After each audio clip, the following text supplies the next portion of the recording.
Hi guys, so today is review day. So we have Need for Speed Payback to be reviewed. This game has quite a few years now, but it's still a valid game of Need for Speed. Now, you may say that this is one of the poorest entries of Need for Speed, and I would have to agree. This game, mid-project, didn't really know what was going on. But let's go through the paces. You have, of course, single-player campaign, multiplayer, and of course you have the publicities and events. Now, you also have the store, and what we have on the store, it's microtransactions, of course. So here you can actually buy other Need for Speed games. The Need for Speed Payback Deluxe Edition, maps, events,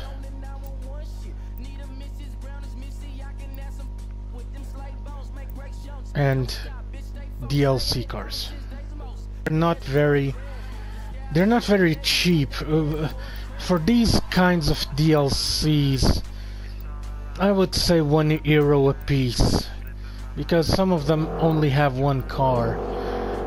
€2, €2.50 for the Alfa Romeo Giulia Quadrifoglio. Don't get me wrong, this is my car, actually, but come on, for a video game, €2.50 for a car? Oh no. This is all wrong. So they did learn a little bit their lesson on Need for Speed Heat that I'm going to review in a couple of weeks. So let's go through. Well, I would review the multiplayer as well, but I'm going to leave that for next week. As you can see, I'm unranked right now. Let's see what I can achieve on 1 week's time. So let's review the gameplay of the single player. Now, the game is divided in 3 drivers.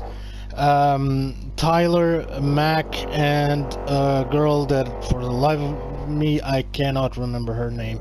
It will come back in time, I'm sure. But each of these drivers are proficient on different types of cars. So Tyler is a racer, a pure racer. And for racer, I do mean one thing: a dragster as well. So you will have access to drag cars and to race cars. Mac is actually a drifter and an off-worlder, so you will have access to cars that are proficient for both those cases. And we have the Enforcer.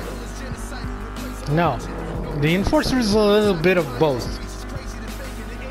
You can actually configure your car to be sort of an off-world drifter enforcer, but there's one key difference. Your cars are not very resistant to damage. The Enforcer is like a tank. So let's try and figure out something here, shall we?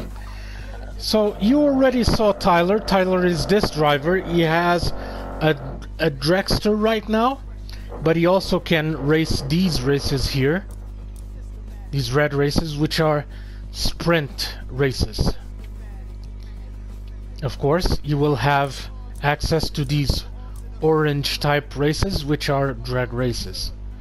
Now, let's go to the dealership.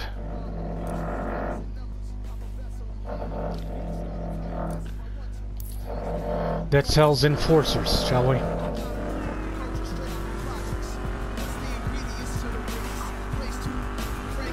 dragsters aren't exactly to be agile. They are to be quick. So do not expect dragsters to actually be super maneuverable cars. They're not. They're really, see? They're really not very responsive. They are responsive, however, to speed. They are the top speeders of this game, which means they really, how can I put this? They accelerate faster and reach top speed faster than racing cars, off-road cars, of course, and even the enforcers.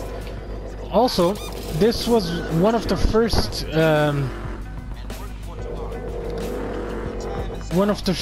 games that you of Need for Speed that you have really a character for you to manage. In this case, Tyler, but I could speak about the enforcer, which I don't remember the name, and of course the off-worlder Mac. So let's. Why can't I enter here? Ah, okay.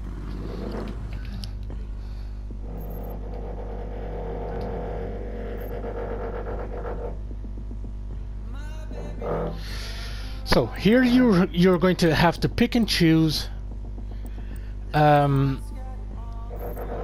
car for your enforcer.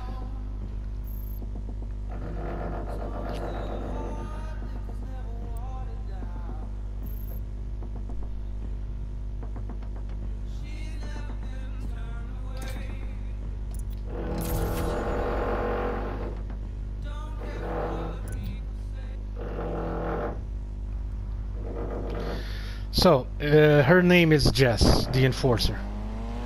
Now, of course, you have all the characteristics of a good Need for Speed game, which is customization of your car, and of course, a wide range of types of races. Now, enforcers, their main job is to escape the police, or to take out a difficult target.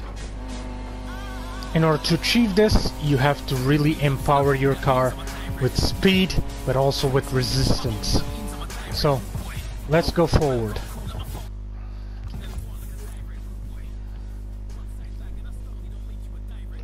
Let's go to beef up your ride a little bit. Now, this car isn't exactly known for being an enforcer.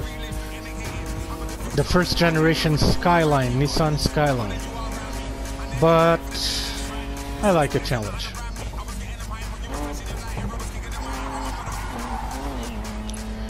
Also, enforcers aren't very well known for drifting.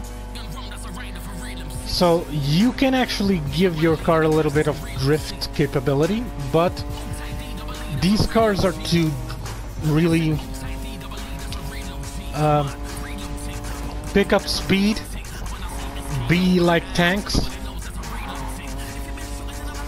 and basically look really aggressive. And I do believe that the first generation Nissan Skyline, it looks villainous, okay? It really looks like badass. So let's go with this car. Since we don't have old school Jaguars on this game, I'm gonna go with this car to really look the part of an enforcer. As you can see from the front of the car, I'll show you in a moment. Here, it looks villainous, okay? It really looks good on the rear view mirror and on the back as well.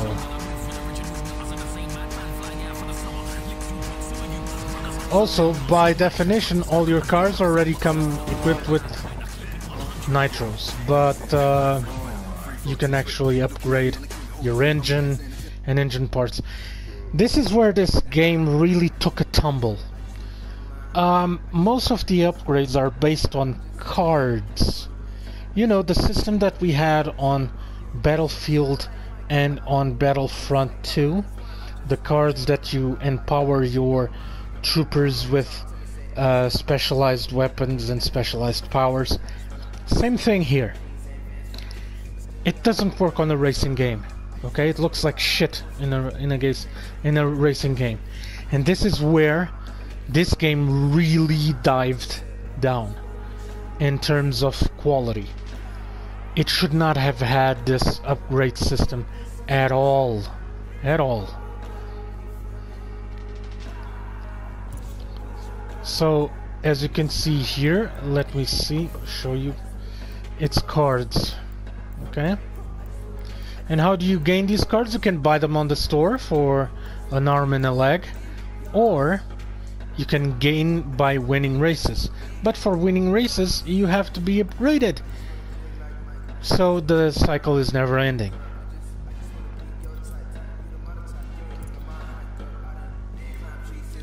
Oh, and by the way, you have to complete events throughout the world in order to, you guessed it, put hoods on the car, put new windows on the car, put front bumpers, splitters, stuff like that.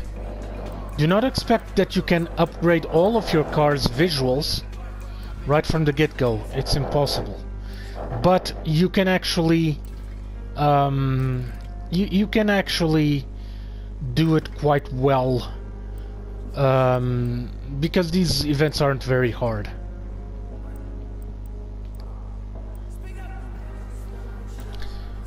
So let's beef it up a little bit. So new brakes. Be mindful that all of these items that I'm buying are visual upgrades, so they're cosmetics. They don't serve any other purpose but to look good. So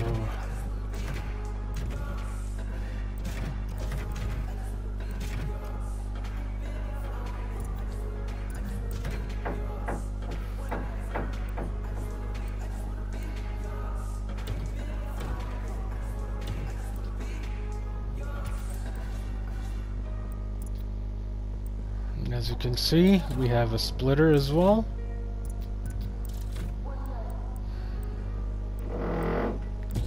Rear bumpers. You can actually make it look like a very old car. Let's go for the modern type of car. Trunk lid. Old style. No, thank you. Sound system. Sound system doesn't do shit. Okay, buy it, but it's just to spend money. Doesn't do anything. Doesn't give you new music for the car or anything like that.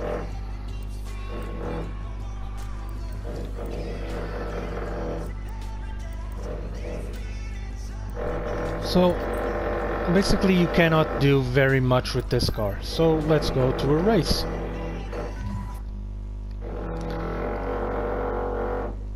Off-road cars, or let's better yet, races are pretty much the same except for the off-road ones. They're very much the same as past Need for Speed games. So let's go to show you right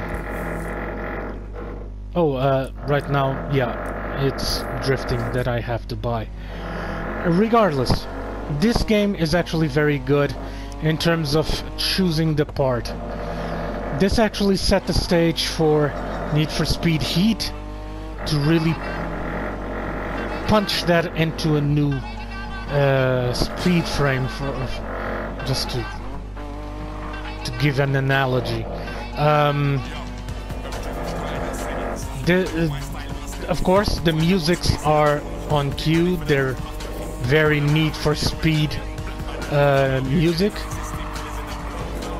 The question is that Need for Speed is actually more Fast and Furious than Fast and Furious games, so it's curious and pathetic for Fast and Furious, actually.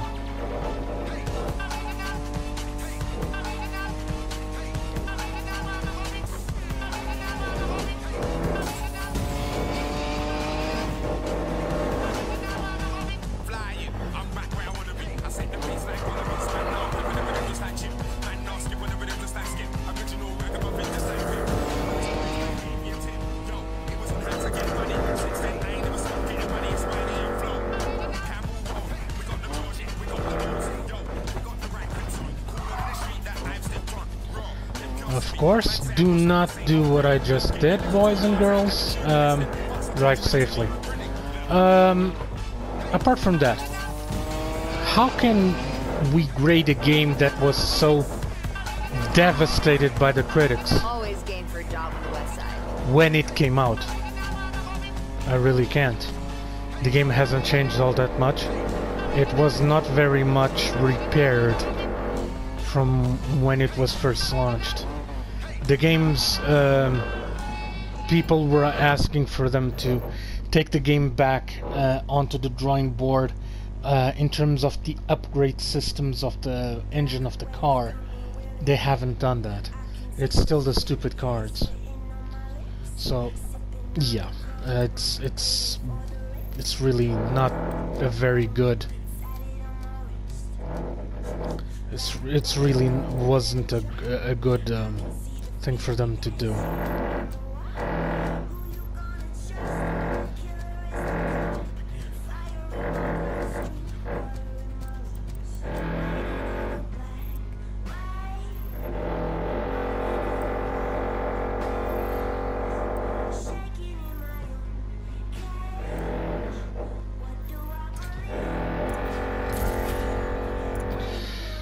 So let's go for Mac and a drifter.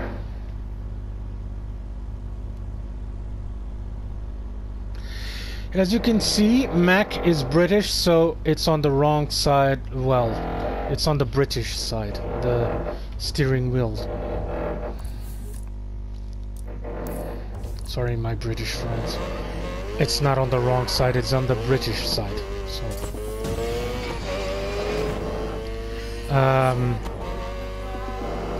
Let's go just for a race so I can show this the potentiality of this game to you guys. Basically, it does offer you long hours of fun and the multiplayer as well. Where will you be when the revolution comes? We are the last stand against corporate tyranny. We are the drifting freedom fighters of the misinformation age. We are Shift Lock. So, on the single player, you have to defeat rival gangs in order to climb up so you can participate on an illegal super race that happens in this city. Recruit. You've been accepted to a Shift Lock test. Show me you can drift and we'll talk. You're that drifting anarchist hacker. What's your name again? I am everyone. I am no one. I am the underground soldier.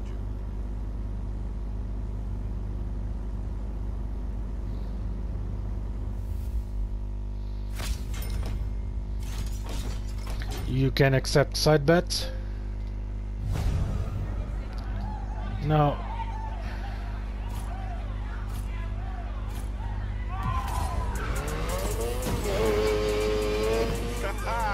Showtime!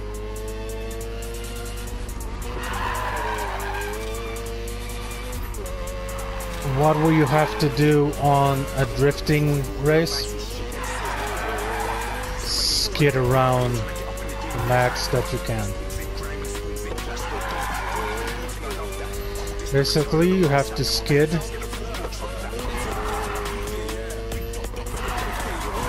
until you reach that target of 16,000. I am so incredibly talented.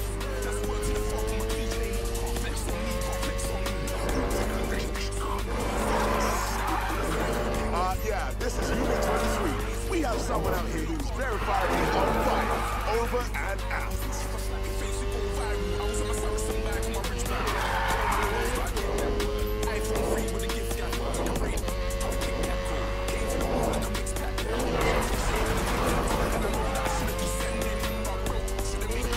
If you drift on the road, cool. If you drift off-road, you get a bonus.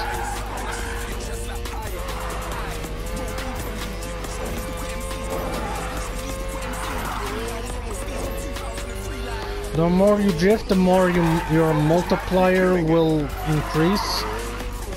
The more your multiplier will increase, the more points you'll get.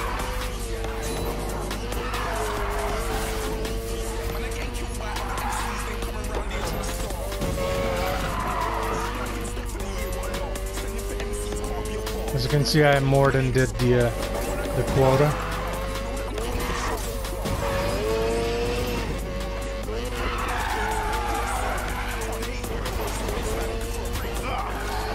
If you hit something, you lose the multiplier, and you lose those points. That's a new one to beat.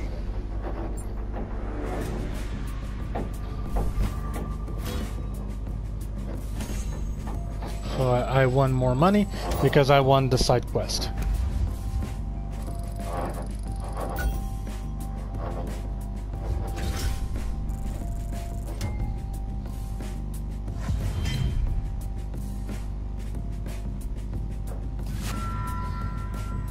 And you gain a card, yay!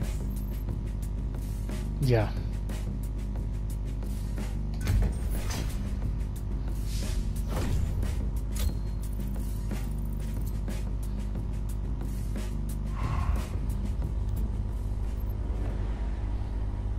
Those were some decent angles, Recruit McAllister. Just call me Mac, okay? So be it, Mac. Hashtag a voucher. You get one shot. Guess he does more than tiger selfies after all. Come show what you got in Emma Valley. See if you have the heart of a soldier in you. There were a lot of problems with this game in terms of brands. As you can see here on the top of the car, on the tip of the car, you have the Honda logo, but right below it you have RX-7. This is not on the original car. This crap right here. Not at all. Okay, guys? This is not the place where the license plate is. That was placed there to make a little bit more leeway on commercializing this car with Honda. Or Honda would never have agreed to put this car on the game. This happened a lot. This also happened with the Alfa Romeo.